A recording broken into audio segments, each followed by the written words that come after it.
Do I even need to say it? Do I even need to say it? We all know why you're here. We all know what you've been waiting for. But let me tell you. Here we go. Ready? All right. So there is some special stuff we're going to be seeing tonight.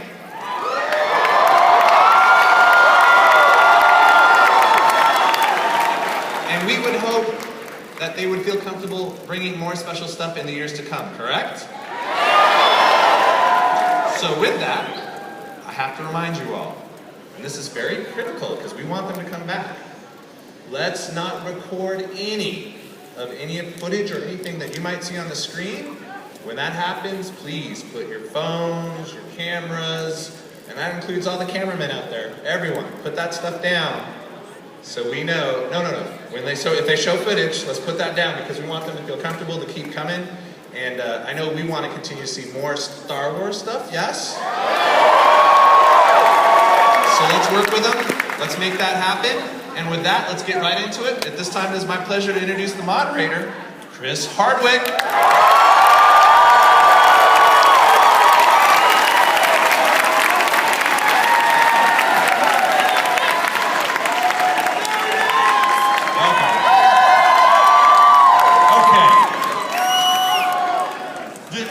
Thank you, Mike. Guys, we are in this. This is happening right now.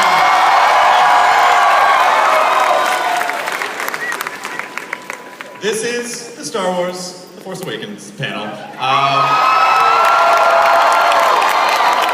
know a lot of you oh, there's the graphic that proves I'm not lying. I'm not a liar. I know a lot of you guys waited a long time to be here. I mean, like, decades, really.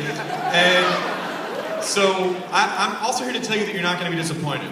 And I want you to know before we get into this really quickly, and it's not about me, but I just want you to know how special and how emotional this is for me. I am old enough to have seen Star Wars in the theater, which is... Why would you cheer that? It sucks to get older, but here we are. My dad took me, I stood on the seat, it completely changed my life and informed pretty much everything that came after. I know the experience is the same for you. So there's going to be some amazing things that are going to happen, and someday you will look back and get to your grandkids will be like, "Shut up, Grandpa! I was at the Force Awakens panel back in 15." And you're like, "Shut up!" So I want you to really think about this and experience it and enjoy it as it's happening. Okay, because this is an experience that just this group of us will have for the rest of our lives. So,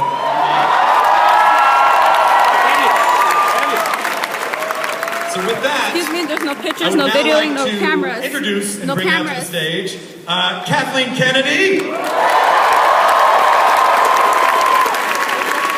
man by the name of J.J. Abrams.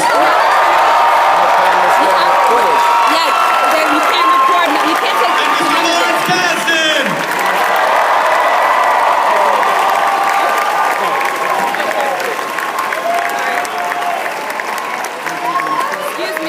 You need to turn off the camera.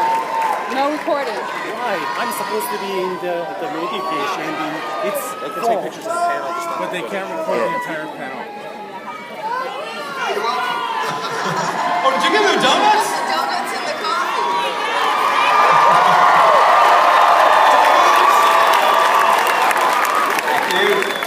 I mean, I feel like they were gonna see the movie anyway, but that's very nice of you. I was on the fence, but he gave me donuts, so I guess I want to start with. I want to start, just say we're good. All right, Kathleen, I want to start with you, and I want you to talk a little bit about how, I mean, you know, Star Wars is one of the things that helped usher in the Comic-Con age. So can you sort of talk about the fandom and the presence of Star Wars throughout the years? Now, obviously, I think a lot of people out there know that Star Wars is 100% dependent on the fans in this room and all over the world since 1976. In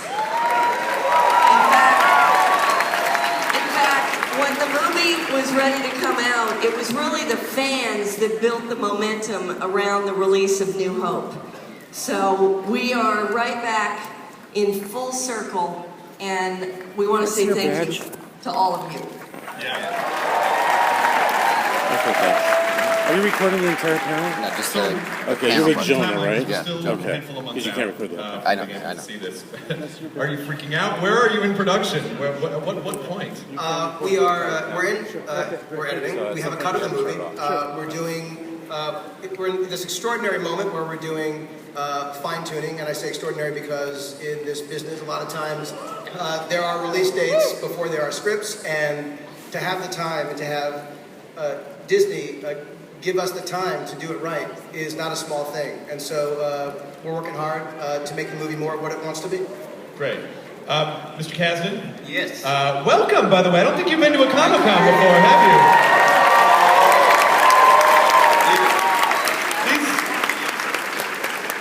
Technically, you're our dad in a weird sort of way. Not age, no. No. But can you talk a little bit about when you guys, I mean, first of all, I think you need to understand about JJ is that he really cares about this a lot. It's as important to him as it is to you and to me.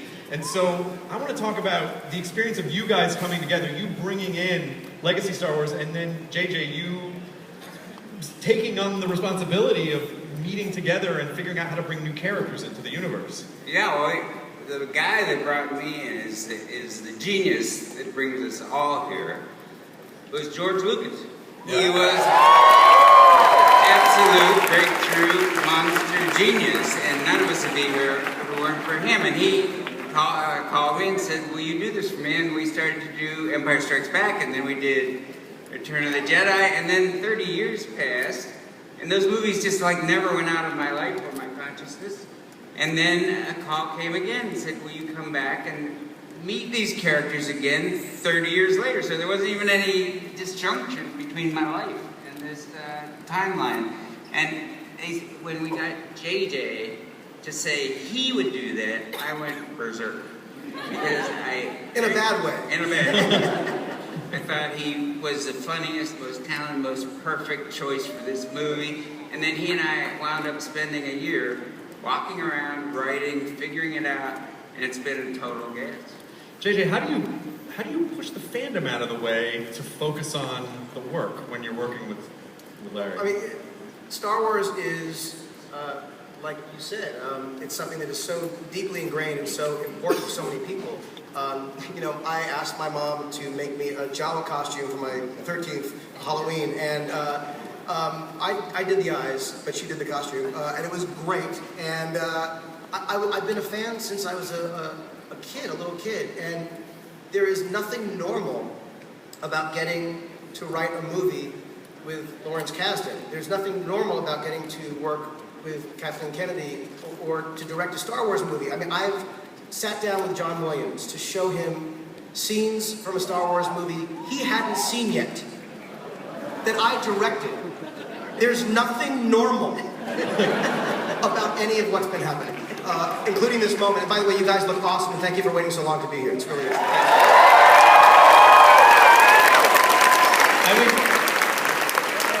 I think one of the things that's so fun to watch is you really seeded out a lot of the stuff. I mean, you put stuff on Instagram, and I know you made this great Omaze video, and when people started to see glimpses of what you were building and they saw, holy crap, he's actually building, these are practical effects, we're seeing like real things, which is astonishing these days. well, it's an important piece of this, and we talked about it a little bit, but we did this video for UNICEF through this group Omaze, and it was a really successful endeavor. We raised $5 million thanks to your help for UNICEF and Innovation Labs, and it's a big deal, so thank you for that. But when we first started shooting the movie, we did this video that went out where we were on in Abu Dhabi, and I was standing there, and there was a creature in the scene, and some people, there it is. And some people were saying, "Oh, great! You know, you made creatures," and other people thought, "Oh, it's a CG thing." And we wanted to show you it wasn't CG, and this is just one of many characters. So we actually brought this character we call Baba Joe as a nickname. So should we bring Baba Joe out? Yeah, I think so. Absolutely. All right, everyone, cross their fingers. Cross your fingers. Here we go.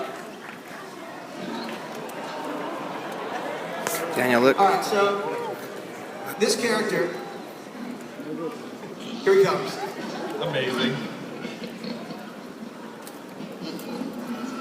This character is built by Neil Scanlon and the Creature Department. Daniel, This is his work. So, you can rest against my legs.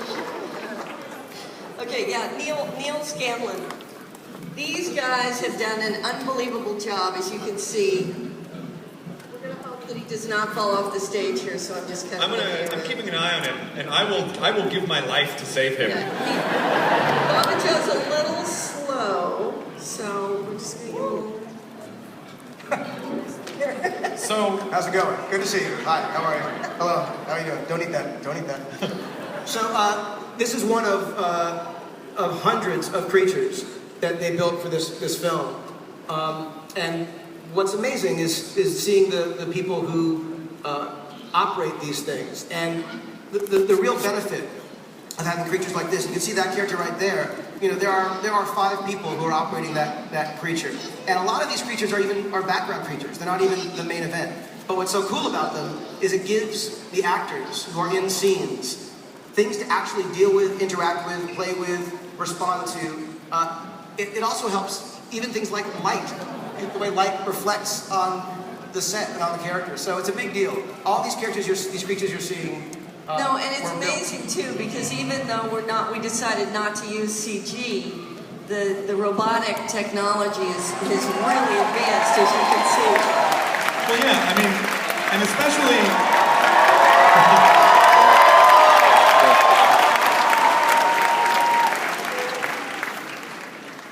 Oh, he's gonna walk all the way back across. Please don't fall this time. This is where it gets ugly. But This is not easy.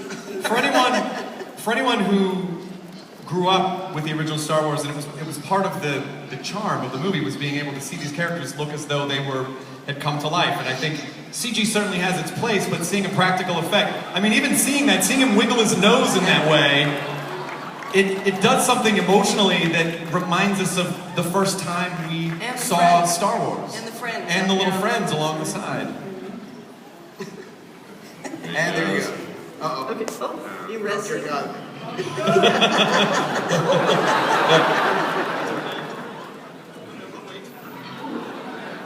All right, excellent.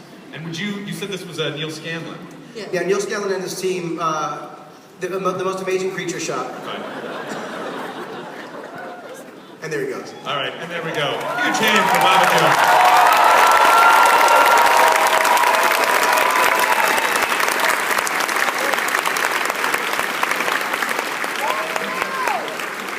I mean, essentially, this is when you're working with these types of practical effects, it's basically just whatever limits your imagination has, right? I mean, you can say, we want to build this, I want to see this, I need to populate the world in this way. Well, here's the thing, there's of course, it's Star Wars, there's going to be a ton of visual effects, there will be CG, you can't avoid it, and the important thing for us was that we make this authentic, that we tell a story that allowed the actors to interact with and be on a set with as much authentic, real, tangible construction as possible. So sets, props, creatures, and it helped the entire process look and feel like it was actually on screen, because it was. So the way the panel's going to work a little bit is we're going to, oh nice, hey sure, give it up, come on. Authenticity.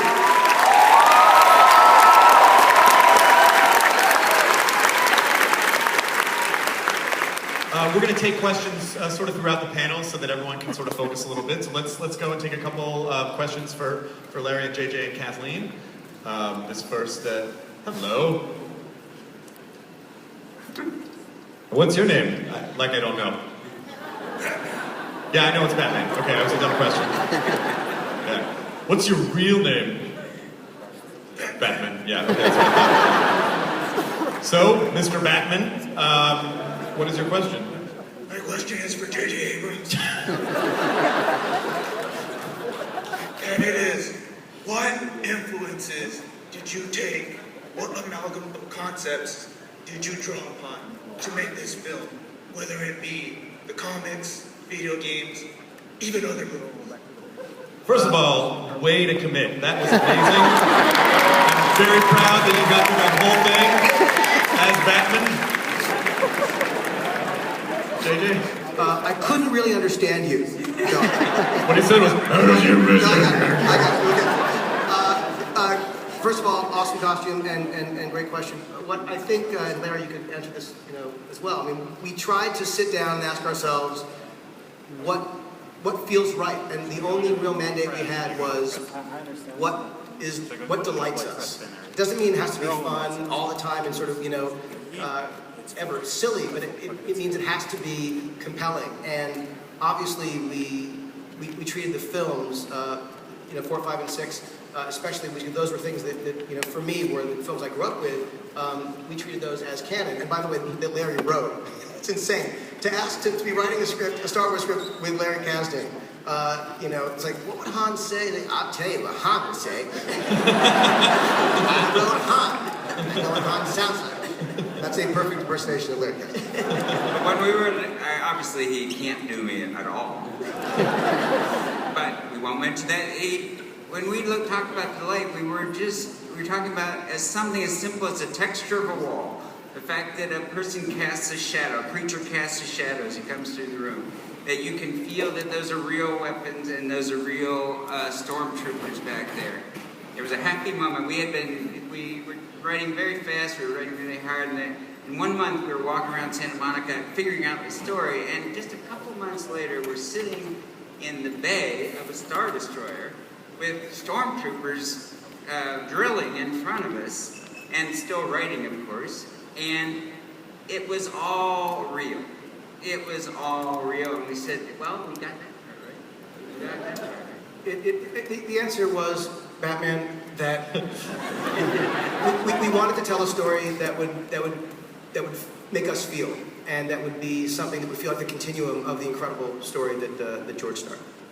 I had the weirdest dream that I was in front of 7,000 people and then Batman asked a question about Star Wars. Like, that's the strangest, that's my life. Thank you very much. What is your name? Hello, my name is Lynette Grant, and this is a dream come true in so many ways, so great to be here. Thank you, of course. What is your question? This question is actually for JJ, and Star Wars is precious to me. I sat on the couch with my daddy when I was a little girl, and we watched Star Wars and Star Trek and Battle Beyond the Stars. It's a precious legacy, not only to me, but I'm pretty sure to a couple of people in this room. When you get such a heavy burden and you have this precious legacy, and you have to pay homage to that, to us and the fans, and then you've got this new generation that you're building and trying to bring this alive for them, how do you approach that? No pressure. I think, honestly, I feel more pressure answering your question. It's a great question. It really is. I watched Star Wars with my parents, too. It was very much, it meant very much to me what it means to so many of you. And I feel like the answer that I can give you, the only answer I can say is, because we love it and we care about it so much, our job is to not be blinded by that. Meaning, you can't just be a fan and then say, well, you're going to make a movie because you're a fan. It's not enough. You got to really say, what's the story? I mean, I will tell you from personal experience, when you're directing a scene on the Millennium Falcon, it doesn't make the scene good. Now, it's bitching that it's on the Millennium Falcon. Like, you want the scene on the Millennium, if I could make a suggestion, direct scenes on the Millennium Falcon, because it's hugely helpful. But it doesn't make the scene automatically good. So you have to ask, it's literally storytelling 101. What do the characters want? Who are they? What makes this interesting? What's unexpected? How do you make this thing? It has to be fun. It has to be scary. You know, it has to, the power of what's come before is so infectious and so deep that you have to harness it, but you can't be blinded by it. And it's a constant thing working, you know, with Larry and with Kathy. We were always checks and balances saying, that's really cool, but what does it mean? You know, why are we doing this? And so I hope I've answered your question by saying we worked as hard as we possibly could, and I can't wait to show you the movie. Awesome. Okay, so one more question for this section. Hello. Yeah, my question's for JJ. I just wanted to know, you did such a great job with Star Trek, the first two movies. Are you going to do each individual movie as a standalone, or are they going to be with tie-ins, or are they going to be is it going to be a serious arc? Well, I'll let Kathy answer that because Kathy is the one who oversees every possible thing of this. Well, obviously with the saga films, which JJ is starting the first, which is The Force Awakens, 8 and 9 will be part of that saga, but we're also making anthology films, standalone movies.